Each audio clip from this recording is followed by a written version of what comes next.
देखिए, कल 18वीं लोकसभा के सदस्यों ने ओथ लिया। ओवैसी जी हैदराबाद से निर्वाचित हुए हैं। उन्होंने ओथ लेने के तुरंत बाद जय फिलिस्तीन का नारा लगाया। जय फिलिस्तीन का नारा लगाना उनका साबित करता है कि उनका फिलिस्तीन से संपर्क है, फिलिस्तीन के प्रभाव में है, दबाव में है। अनुच्छेद 102 के तहत वो डिस्क्वालीफाई हैं।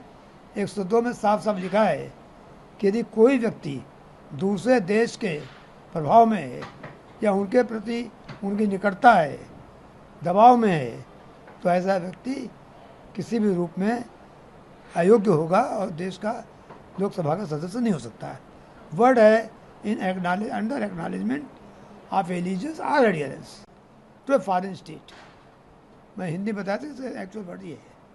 यानी अगर आप के झुकाव फॉरेन के प्रति, किसी स्टेट के प्रति है, संबद्धता है आपकी, तो आप इस देश के संवैधानिक पद पर रहने के लिए अयोग्य हैं। इसलिए इस बात को लेकर मैंने माननीय राष्ट्रपति महोदया को कल रात में पिटीशन भेजी है और मांग की है कि 103 के तहत कार्रवाई करते हुए इलेक्शन कमीशन से रिपोर्ट मंगा ली जाए और इनको जल्दी जल्दी अयोग्य घोषित किया जाए कि भारत की संप्रभुता और एकता, अक्षुण्णता को देखते हुए इस तरह के बयान देश की संवैधानिक संरचना को बर्बाद करते हैं, खराब करते हैं। किसी भी राजनीतिक पार्टी ने उसका विरोध नहीं किया।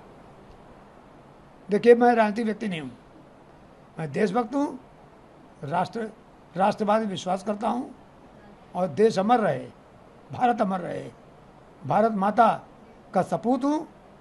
तो मुझे राजनीति से और राजनीतिक दलों से कोई मतलब नहीं है। उनकी अपनी बाध्यता हो सकती है, वो मुस्लिम वोट के लिए सही चीज़ को सही बात कहने में संकोच कर सकते हैं, वो लोग द्रौपदी हरण बर्दाश्त कर सकते हैं, पर देश का एक नागरिक होने के नाते मेरी ड्यूटी है, मेरा कर्तव्य है कि मैं इस तरह की प्रवृत्ति पर अंकुश लगवाऊं और जहां तक मेरे में सामर्थ्य और शक्ति है मैं इस प्रवृत्ति को अंकुश लगवा कर ही रहूँगा। मैं किसी राजनीतिक पार्टी से किसी से खबर नहीं हूँ, कौन क्या करता है उनकी इच्छा है, पर देश के नागरिक के नाते देश की समृद्धता, एकता को कायम रखना मेरा कर्तव्य है। और जो इसके खिलाफ काम करेगा, जो भारत माता के प्रति, माँ भारती के खिलाफ काम करेगा, उसके खिलाफ आवाज़ उठाना मेरा धर्म है और कर्तव्य है। देखिए, कल 18वीं लोकसभा के सदस्यों ने ओथ लिया। ओवैसी जी हैदराबाद से निर्वाचित हुए हैं। उन्होंने ओथ लेने के तुरंत बाद जय फिलिस्तीन का नारा लगाया। जय फिलिस्तीन का नारा लगाना उनका साबित करता है कि उनका फिलिस्तीन से संपर्क है, फिलिस्तीन के प्रभाव में है, दबाव में है। अनुच्छेद 102 के तहत वो डिस्क्वालीफाई हैं। 102 में साफ साफ लिखा है कि यदि कोई व्यक्ति दूसरे देश के प्रभाव में है या उनके प्रति उनकी निकटता है, दबाव में है, तो ऐसा व्यक्ति किसी भी रूप में अयोग्य होगा और देश का लोकसभा का सदस्य नहीं हो सकता है। वर्ड है in under acknowledgement of allegiance or adherence to a foreign state. मैं हिंदी बताती हूँ, एक्चुअल वर्ड ये है। यानी अगर आप के झुकाव फॉरेन के प्रति, किसी स्टेट के प्रति है, संबद्धता है आपकी, तो आप इस देश के संवैधानिक पद पर रहने के लिए अयोग्य हैं। इसलिए इस बात को लेकर मैंने माननीय राष्ट्रपति महोदया को कल रात में पिटीशन भेजी है और मांग की है कि 103 के तहत कार्रवाई करते हुए इलेक्शन कमीशन से रिपोर्ट मंगा ली जाए और इनको जल्दी जल्दी अयोग्य घोषित किया जाए कि भारत की संप्रभुता और एकता, अक्षुण्णता को देखते हुए इस तरह के बयान देश की संवैधानिक संरचना को बर्बाद करते हैं, खराब करते हैं। किसी भी राजनीतिक पार्टी ने उसका विरोध नहीं किया। देखिए, मैं राजनीतिक व्यक्ति नहीं हूँ, मैं देशभक्त हूँ, राष्ट्रवाद में विश्वास करता हूँ और देश अमर रहे, भारत अमर रहे, भारत माता का सपूत हूँ। तो मुझे राजनीति से और राजनीतिक दलों से कोई मतलब नहीं है।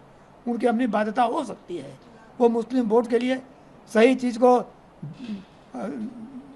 सही बात कहने में संकोच कर सकते हैं, वो लोग द्रौपदी हरण बर्दाश्त कर सकते हैं, पर देश का एक नागरिक होने के नाते मेरी ड्यूटी है, मेरा कर्तव्य है कि मैं इस तरह की प्रवृत्ति पर अंकुश लगवाऊं और जहाँ तक मेरे में सामर्थ्य और शक्ति है मैं इस प्रवृत्ति को अंकुश लगवा कर ही रहूँगा।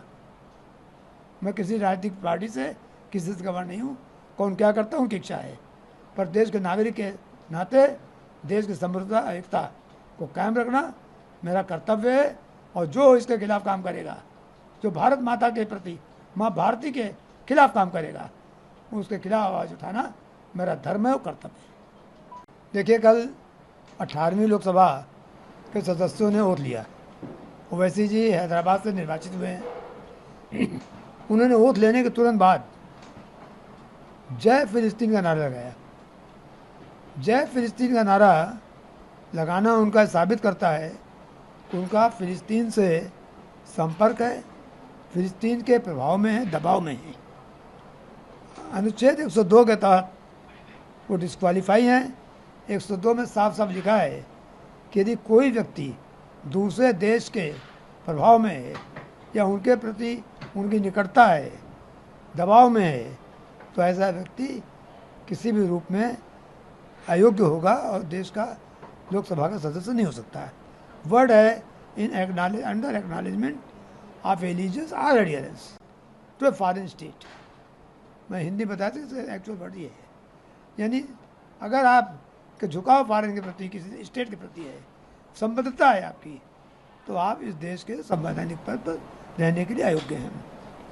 इसलिए इस बात को लेकर मैंने माननीय राष्ट्रपति महोदया को कल रात में पिटीशन भेजी है और मांग की है कि 103 के तहत कार्रवाई करते हुए इलेक्शन कमीशन से रिपोर्ट मंगा ली जाए और इनको जल्दी जल्दी अयोग्य घोषित किया जाए कि भारत की संप्रभुता और एकता, अक्षुण्णता को देखते हुए इस तरह के बयान देश की संवैधानिक संरचना को बर्बाद करते हैं, खराब करते हैं। किसी भी राजनीतिक पार्टी ने उसका विरोध नहीं किया। देखिए, मैं राजनीतिक व्यक्ति नहीं हूँ, मैं देशभक्त हूँ, राष्ट्रवाद में विश्वास करता हूँ और देश अमर रहे, भारत अमर रहे, भारत माता का सपूत हूँ। तो मुझे राजनीति से और राजनीतिक दलों से कोई मतलब नहीं है। उनकी अपनी बाध्यता हो सकती है, वो मुस्लिम वोट के लिए सही चीज़ को सही बात कहने में संकोच कर सकते हैं, वो लोग द्रौपदी हरण बर्दाश्त कर सकते हैं, पर देश का एक नागरिक होने के नाते मेरी ड्यूटी है, मेरा कर्तव्य है कि मैं इस तरह की प्रवृत्ति पर अंकुश लगवाऊं और जहाँ तक मेरे में सामर्थ्य और शक्ति है मैं इस प्रवृत्ति को अंकुश लगवा कर ही रहूँगा। मैं किसी राजनीतिक पार्टी से किसी से गवाह नहीं हूँ, कौन क्या करता हूँ की इच्छा है, पर देश के नागरिक के नाते देश की समृद्धता एकता को कायम रखना मेरा कर्तव्य है।